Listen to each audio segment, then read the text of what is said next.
So I don't know if I'm completely late to the game. I don't fly drones much. I find nowadays, when I have things like my 360 cameras, especially like I have the X4 and that, being able to put that on a really high, like selfie stick when I want to get, I don't want to say aerial views, but something up high. For me, they do the trick. I have an old Mini 2, um, but I was like, I got a few trips coming up this year, and I was like, maybe a little bit newer drone would be nice, something that gets you a little bit nicer quality. And I don't usually get a lot of time because I'm riding on a motorcycle primarily. I don't get a lot of time when I'm stopping because I'm usually with other people that I have to take my phone out and I have to put it onto the controller and then I have to launch the app and I just like I end up just not doing it because I find that it just takes up too much time. Yeah, I know, first world problems. Anyways, this was on sale, or at least a decent price, coming in Canadian wise. I think it was like 550, 590, something like that. But it had this screen, and honestly, that's the piece that I wanted out of the puzzle. Now, yes, the Mini 3 is going to be probably better than the Mini 2. It's got a bigger sensor. It's got a longer flight time. All bonuses because I'm a person that usually just carries one battery. So if I can get more battery, more flight time, fantastic. Do I have to use my phone? No. Fantastic. All kinds of perks. So, again, 249 grams. That's beneficial. Yes. So this video is not going to be like necessarily a review of it. There's probably a ton of reviews. This thing came out a while back, right? So, it did actually. I was watching a website. Yeah, a website. You've heard of them. And they said that the DJI Mini 3 still considered in 2025 the best, they say, beginner drone out there. And let's be honest, that's all I need. Anyways, this is the box right here, has all your whatevers. And you can get an extended battery for this if you want. It takes up to like 51 minutes. But just realize when you put that extended battery in it, weight-wise, you now are over that 259 grams. So at that point in time, really you do have to have the drone registered. So just kind of be aware. Let's take a look at what comes in this here box. And yeah, you know what?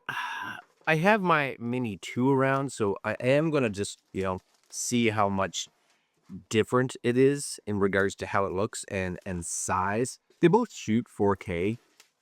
It's just that the Mini 3 has a bigger sensor in it, which means it's just going to have a nicer look. It's going to be better in low light. Again, not that I shoot in the light very often, but, you shoot in days where it's even just overcast or cloudy. Well, the light is lower, so a bigger sensor helps. Anyways, it's got a few little tabby things. You guys maybe see it right there for opening. Just a little, whoop, whoop. That's the sound. And that's kind of it. Scan the barcode before first use. Install the DJI Fly app. Watch the video tutorials. Read the manual. I have that app already. Anyways, there's the drone. That's good.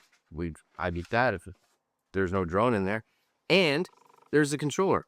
So you don't really get a lot. Packaged nice. It's a small box. So, I'm not expecting a whole bunch of stuff. You are going to get some stickers. If you want stickers, I guess. Or is that a cleaning cloth? No, it looks stickery. This is going to be your quick start guide, your safety guidelines, your Japan flight safety rules, and you need to, I guess, add activated device for warranty. A must-have app for DJI people, I guess. You also get some spare props. Excellent, because this one too, just realize, right, has no obstacle avoidance. If you want obstacle avoidance, you kind of have to go kind of to the Pro series. Yep. So the Mini Pro. You get a little screwdriver for removing the props, and you get a little USB to USB-C for charging this. Now, of course, no brick. No brick. So you don't get a charging brick, right? Anyways, let's be honest, this is the glorious part right here. And again, I'm not doing this professionally. I like to go out and just be able to shoot some stuff, or if I'm somewhere fancy. I've never held one of these. Nope. No, I have not. That's nice. I like that.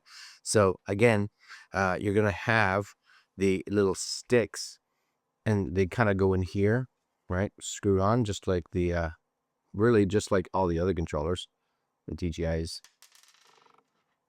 Uh-huh. DJI is good at, putting the little sticks on there. It definitely feels, I don't know, it feels, more like a higher end, I want to say, controller. I don't know. I don't know why it does. Maybe it's, maybe it's just me believing that because it is what it is. But all right, I'm down. That's cool. Take those off when you want to store it. Put it back in there. C1, C2. It looks like maybe a little cooling vent back there. There's your charging port, right? Micro SD card host. I have no idea what these little things are. Maybe they're for extra antennas, right? If you want to get further transmission, maybe. I don't know. That's maybe my guess. I'm thinking I'm not going to use that because when you think of like the standard one that comes with the Mini 2 and that, they have these pop-out antennas, yes? But I would think the normal antennas would be inside, but they got little pop things, little screw holes all over the place.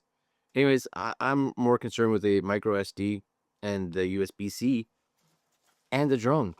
Again, I'm just, you know, excited to have a drone with a controller. So let's look at this. I'm just gonna move this off to the side for a minute. So there it is. Yes, there it is. It's definitely got a different front end on it. Yes, if you look at that, this kind of pops off. There's gonna be all your sticky tape stuff that we're somehow gonna figure out.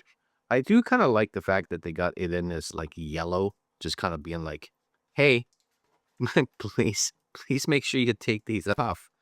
Not like you're flying it around. You're like, the image quality out of this thing is absolute garbage. Everything is fuzzy. And you're like, yeah, maybe it's because you're an idiot. Maybe that's the case. And you got a little foamy thing here. And there's your gimbal. So this is an f1.7. They considered, I'm guessing that that's 24 millimeter equivalent. That's my guess. And I have my little Mini 2 down here. So the Mini 2 definitely is, I don't know, it definitely feels, you guys can see that, right?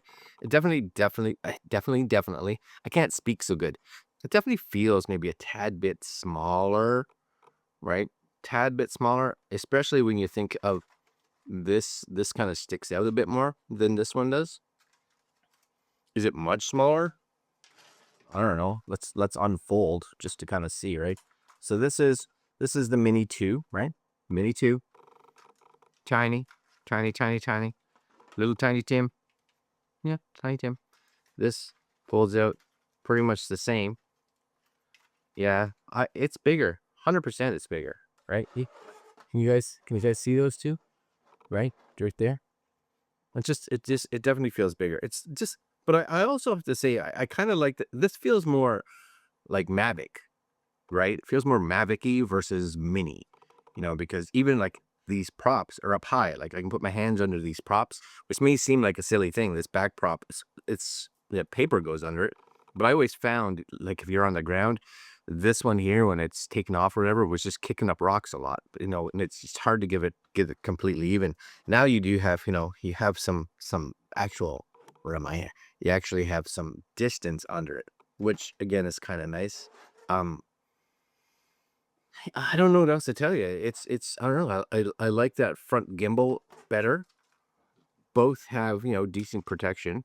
This one just feels more substantial. That camera just seems really small now in comparison. Uh, but I will go out this summer at some point, right? And take both of them out to fly just to kind of see. I'm very much curious, right, to see how much of a difference they actually are in regards to. I like that cover better though, for sure. It feels easier to put on. And then you have these. I don't know. They feel like they should be sensors, right? Just because maybe it has forwards. I don't know. Maybe it does. I have to look into it more, for sure. I know it doesn't have like rear view sensors or anything like that. Battery wise, again, if you take this off, this is your battery right there. It's too bad that they didn't make the batteries interchangeable, This one here, battery, again, it's been so long. I think you just maybe just pop this off somehow. Somehow this comes off. Maybe the battery's not even in take pull up. I don't know if I ever took that off. Oh no, there it is. You pop the back out, right? And then that slides out. So definitely a bigger battery, right? Definitely bigger battery for sure. And again, you can get an even bigger battery for this if you so choose. This one here, I would say, honestly, like whenever I would fly it, I'd probably get 20-ish, low 20s for actual flight time, maybe, right? This one, again, I think they say 31 minutes. So that's definitely better. Anyways, they're the two of them are. Definitely this is bigger for sure. Um, Stay tuned for a follow-up video. I'm gonna, of course, do all the updates on this. You guys don't need to watch that by any means because that's not exciting. Is my camera even in focus? There it is. Hello, focus. Anyways, yeah, I'm gonna turn this on. You guys don't need to watch it. I'm gonna make sure everything has firmware updates because I'm sure they all do because I'm sure this came out like a billion years ago. And there'll be a future video where I'm actually going to take both of them out and fly them both, just so you can get an idea of really like how much better is it. But I have to find a place that I can go fly them. All right, guys, this is the DJI Mini 3 in 2025. Who would have figured? Yeah, not I, but I did it. All right, guys, links down below if you guys want to go pick one up, and I will see you fine folks next video. Later.